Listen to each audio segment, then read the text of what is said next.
প্রিয় দর্শক, সাজ্জাদ কাদিরের প্রীতি এবং শুভেচ্ছা নিন।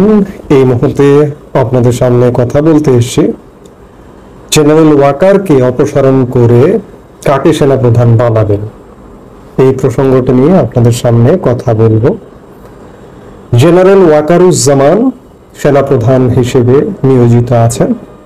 গত বছর তিনি নিয়োগপ্রাপ্ত হয়েছেন 24শে জুন।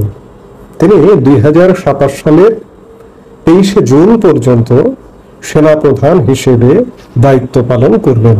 তাকে 3 বছরের জন্য সেনাপ্রধান হিসেবে নিয়োগ দেওয়া হয়েছে। কিন্তু ইতিমধ্যে একটা সরব উঠেছে যে সেনাপ্রধান অপসারণ। বিশেষ করে দেশবিরোধী একটি গোষ্ঠী বেশ কিছুদিন যাবৎ আওয়াজ তুলে যাচ্ছে। আমি দেশ বিরোধী যদি বলি, পিনাকি ভট্টাচার্য তো এর মধ্যে একাধিক ভিডিওতেই বলেছেন যে জেনারেল ওয়াকারের অপসারণ চান, অপসারণ করতে হবে। পিনাকির কথায় অনেক কিছু চলে। এখন এই দেশটা শুধু ইউনূস চালাচ্ছে তা নয়, পিনাকিরাও চালায়। সেই জায়গায় সেনাপ্রধানের অপসারণ চান এবং জামাতপন্থীরা বর্তমান সেনাপ্রধানের অপসারণ চান। এই সেনাপ্রধান থাকলে অনেক কিছু করা যাচ্ছে না, যার কারণে অপসারণ চান। কিন্তু এই জামাতিদের সাথে, জঙ্গিদের সাথে যুক্ত হয়েছে এই মুহূর্তে প্রগতিবাদীদেরও একটি বিরাট অংশ।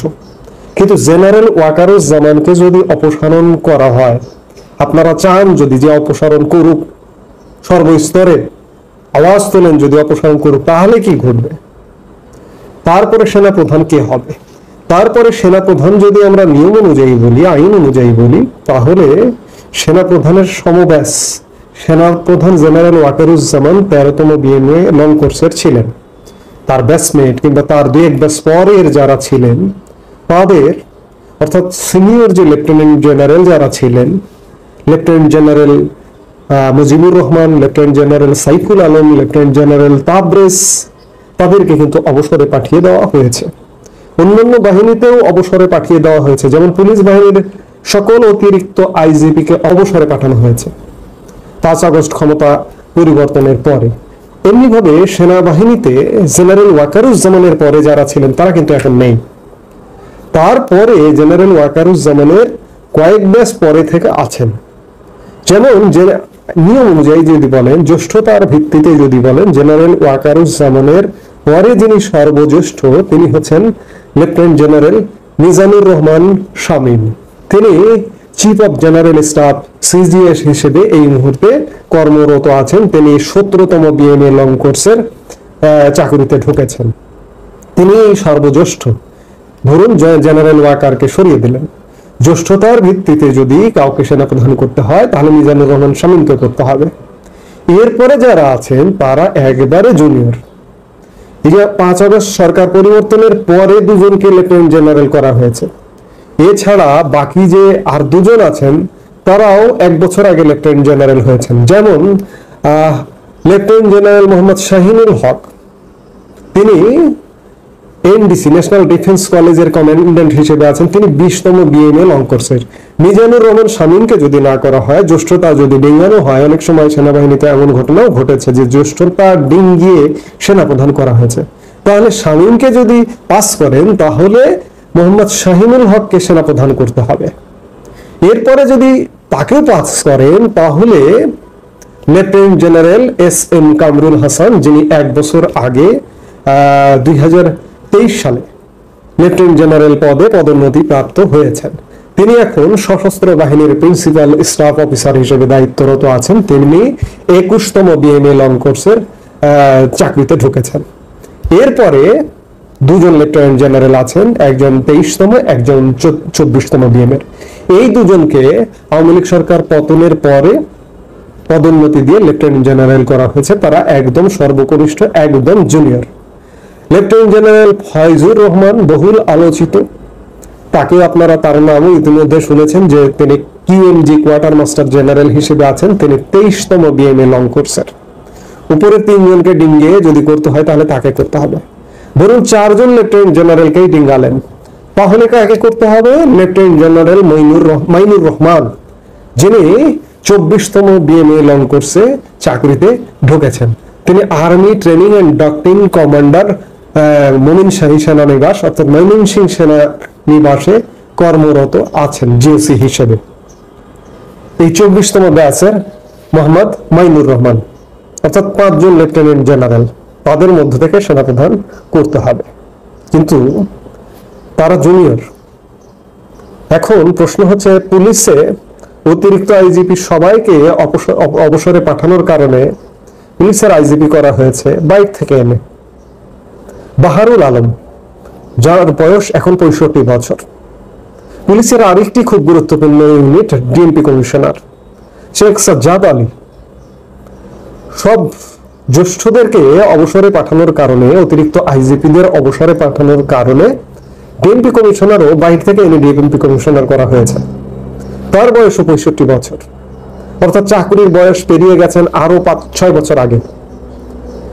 ঠিক এমনি করে আরেকটি খুব গুরুত্বপূর্ণ বাংলাদেশের প্রশাসনের মন্ত্রী পরিষদ সচিব, যার চাকরির বয়স প্রায় 10 বছর আগে চলে গেছে, শেখ আব্দুর রশিদ, তার বয়স এখন 68 বছর। তাকে এই যে পরিবর্তিত সময়ে বাইরে থেকে ডেকে এনে মন্ত্রী পরিষদ সচিব করা হয়েছে, এবং তার মতো বেশ কিছু মানুষকে এরকম 65, 67, 68 বছর বয়সে 82 ব্যাচ, 84 ব্যাচ, 83 বিসিএস ব্যাচের মানুষদেরকে সিনিয়র সচিব করা হয়েছে।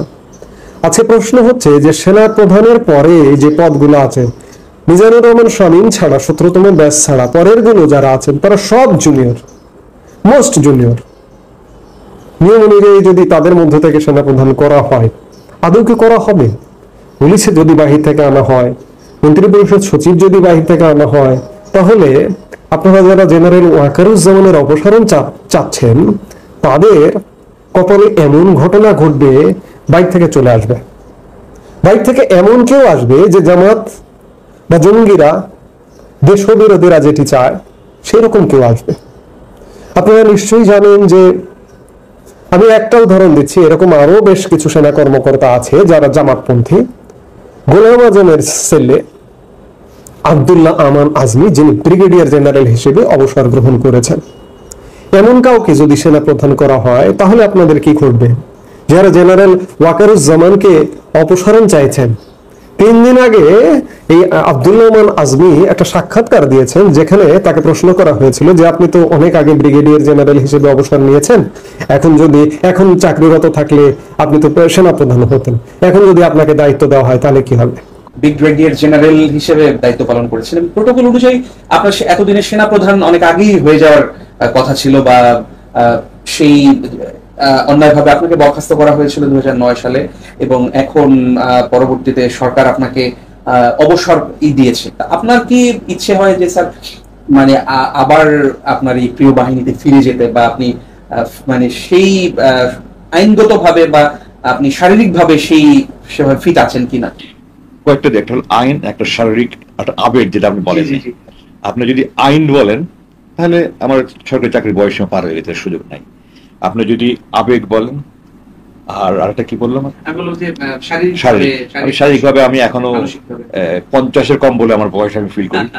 আমি নিজে এখন ঢাকা শহরে গাড়ি চালিয়ে বেড়াই, যেটা আমার বয়সে কেউ চালায় বলে আমি জানি না, এবং সবাই আশ্চর্য হয়। আমার এখন 67 চলছে। আমি ঢাকায় গাড়ি চালিয়ে বেড়াই। ঢাকা শহরে গাড়ি চালানো খুব কঠিন কাজ। এখন যেরকম ট্রাফিক ডিসিপ্লিন, গাড়ি চালিয়ে বেড়াচ্ছি, আমি ফিজিক্যালি যে কোনো কাজ করতে পারি। ফিজিক্যালি আমি ফিট, আবেগে আমি শতভাগ। আমাকে যদি মৃত্যু পর্যন্ত দায়িত্ব পালন করেন, আমি মৃত্যু পর্যন্ত দায়িত্ব পালন করতে পারি। আমি আমার যেটা বলি, আমার অনুপ্রেরণা মনে শিরা বছর রক্ত বিরুদ্ধে একজন সৈনিক। I was born to be a soldier, I'd love to die as a soldier. কিন্তু আবেগ দিয়ে তো সবকিছু হয় না। আইন অনুযায়ী এটার কোনো সুযোগ নাই। তবে সরকার চাইলে আইনের বাইরে অনেক কিছু করতে পারে। 1971 সালে জেনারেল ওসমানীকে, যিনি কর্নেল অবসরপ্রাপ্ত ছিলেন এবং তারপরে উনি এমপি হয়েছেন, উনাকে 4টা পদোন্নতি দিয়ে ওনাকে সেনাপ্রধান করা হয়েছে। এবং উনি যে বাহিনী কোনোদিন কমান্ড পায় না, আপনারা তো জানেন না। উনি আর্মি সার্ভিসেস করে লোক, যারা কোনোদিন যুদ্ধ করা তো দূরের কথা, কামানের গোলার আওয়াজও শোনে না, 20-25 মাইল দূরে থেকে যেটা শোনা যায়। তো উনি এএসসির অফিসার, পৃথিবীর ইতিহাসের কোথাও ব্রিগেড কমান্ডার করে না, আর সেই ডিভিশন বাদ দিয়ে উনি 3 বাহিনীর কমান্ডার হয়েছে। তো সরকার চাইলে কত কিছু হতে পারে, আল্লাহ তোক দিলে যেটা লিখে রাখছে সেটাই হবে। এই জন্য আমি এটা নিয়ে পেরেশান নই। বাট আমাকে যদি সুযোগ দেওয়া হয় যে তুমি চাও কিনা, আমি জান দিয়ে দেবো সেনাবাহিনীর জন্য। তিনি বলেছেন যে এখন তো আমার আসলে দায়িত্ব পালনের কোনো সুযোগ নেই, নিয়ম অনুযায়ী, আইন অনুযায়ী নেই, কিন্তু সরকার চাইলে কি না পারে। অর্থাৎ তার মধ্যে মনে হয় একটা খায়েশও আছে। তিনি জেনারেল ওসমানীর উদাহরণ দিয়েছেন, 4টে পদ। জেনারেল ওসমানী কর্নেল থেকে অবসরে গেছিলেন, অবসর থেকে তাকে মুক্তিযুদ্ধের কমান্ডার করা হয়েছিল এবং সেনাপ্রধান করা হয়েছিল। সেই জায়গা থেকে উদাহরণ দিয়ে তিনি হয়তো বলতে চাইছেন যে সরকার যদি চায় তাহলে তো হতেই পারে। তো এই জেনারেল আজমিদের মতো কেউ যদি সেনাপ্রধান হয় তাহলে কি আপনাদের ভালো হবে? আপনারা যারা মনে করছেন জেনারেল ওয়াকারুজ্জামানকে অপসারণ করে এমন কাউকে, বাহিনীর বেশিরভাগ জুনিয়রদের হলো না, বাইরে থেকে আনা হলো। বাংলাদেশ সেনাবাহিনীতে এই স্বাধীন বাংলাদেশেও কিন্তু বাইরে থেকে এনে সেনাপ্রধান করারও নজির আছে। এই যে আজকে জেনারেল ওয়াকারুজ্জামান, তারই শ্বশুর জেনারেল মোস্তাফিজের কথা আপনাদের নিশ্চয়ই মনে আছে। 1996-2001 আওয়ামী লীগ সরকার যখন ক্ষমতায় ছিল তখন কিন্তু জেনারেল মোস্তাফিজ অবসরপ্রাপ্ত ছিলেন। অবসর থেকে তাকে নিয়ে এসে তাকে জেনারেল পদবি দিয়ে তাকে সেনাপ্রধান করা হয়েছিল। আজকেও যদি এরকম ব্রিগেডিয়ার জেনারেল আব্দুল্লাহ আমান আজমিদের মতো কাউকে ধরে এনে সেনাপ্রধান করা হয় তাহলে কি হবে একবার চিন্তা করুন তো। ব্রিগেডিয়ার জেনারেল আমান আজমি কে? আব্দুল্লাহ আমান আজমি, যিনি বাংলাদেশের জাতীয় সঙ্গীত পরিবর্তন করতে চান, যিনি বাংলাদেশের পতাকা পরিবর্তন করতে চান, যিনি দিন রাত পাকিস্তান পাকিস্তান জপেন। আপনারা কি সেই পরিণতি চাইছেন?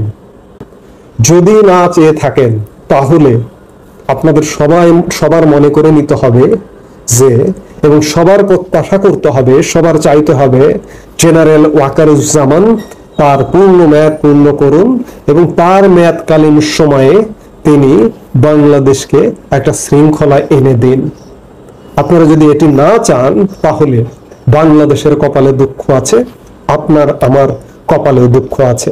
আপনার আমার জাতীয় সঙ্গীত, আপনার আমার জাতীয় পতাকা, আপনার আমার স্বাধীনতা, সার্বভৌমত্ব, মুক্তিযুদ্ধের মাধ্যমে যে বাংলাদেশটি অর্জিত হয়েছিল সেই বাংলাদেশটি থাকবে না।